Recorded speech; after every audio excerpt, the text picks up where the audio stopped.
Thank you for tuning in once again to CarDekho, and today we are talking about that little number from Maruti that's coming our way on January 13th, Maruti Suzuki's Ignis. But before its launch, we have a few more details about the Ignis, like the variants and the features and how they're exactly offered. So we're going to get into that and tell you which one would make sense for you. But before we even get into the features and the variants, let's set the ground, and that is that the Ignis is going to be offered with two engines, the 1.2 litre petrol, the 1.3 litre diesel with 5-speed manual and automatic gearboxes. The automatic is of course the AMT. We'll see how they are offered along the variants as we go along. But before we even get into the variants, let's see what's standard across the range, and there are some really important features that are standard in all the variants. First and foremost, ABS and dual airbags. ISOFIX mounts for child seats in the rear, and you get 15-inch wheels across the range with 175 by 65 section rubber. Now the base variant is the Sigma, and it does feel quite base because on the inside you get front power windows with auto down functionality, which is great. You have air conditioning manual, and that's fine, but it doesn't get a music system. It has only steel wheels with no wheel covers either. The rear seats don't split, there's no parcel tray, so it does end up feeling quite basic. Now this is something that would make sense as a taxi, or maybe this is the one that helps Maruti achieve that wow entry price point, which we'll come to know on Jan 13th.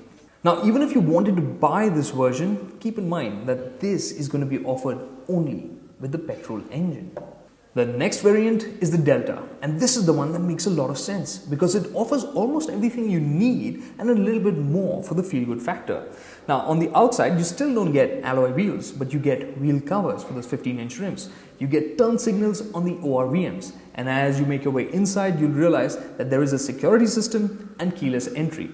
And once you're sat on the driver's seat, you're treated to that dual-tone dashboard. You have a tachometer in the instrument cluster, and all of these things will help build the ambience. Along with that, a handy feature is the day-night interior rearview mirror.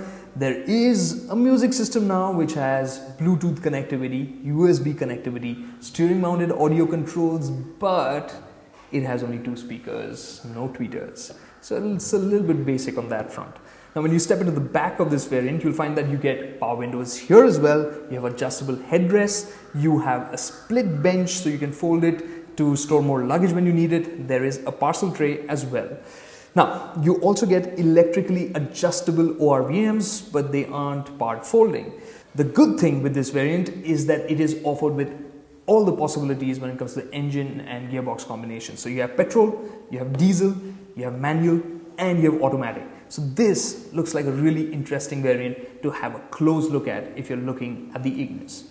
Now we come to the Zeta, and this is where you start feeling good about the Ignis, where it starts looking rugged, small little details here and there. For instance, you get those nice side moldings for the wheel arches and for the side sills. You get fog lamps with chrome finish on the grille, and when you step on the inside, you have a music system still. It isn't a touchscreen music system, but it comes with 4 speakers and 2 tweeters. So yeah, you can enjoy the music a little bit better. You also get push start, you have electrically foldable ORVMs. There's also a very handy feature, the rear wiper and the rear defogger. You also get rear parking sensors. And the good news continues, you can get the Zeta with petrol, diesel, manual and automatic transmission versions. And finally the Alpha. So why would you want this? If you've noticed, some key features that have been signatures on the Ignis have been missing. For instance, the LED DRLs and the LED headlights, those are only offered on the Alpha. The other thing is you get puddle lamps on this, and when you step on the inside, you'll find that the climate control is now the automatic climate control. It isn't a manual system.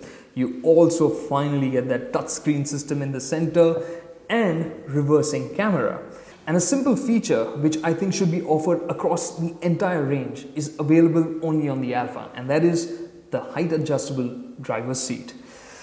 So everything is going to be offered on the Alpha except for the automatic transmission option.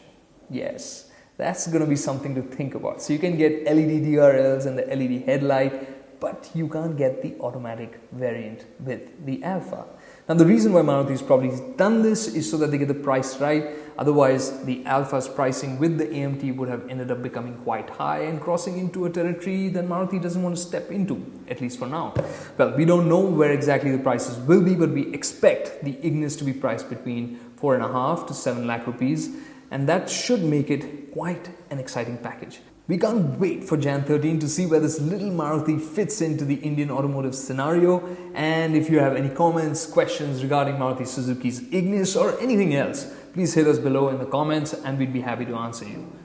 Thank you so much for watching, and for now, signing out from CarDekho.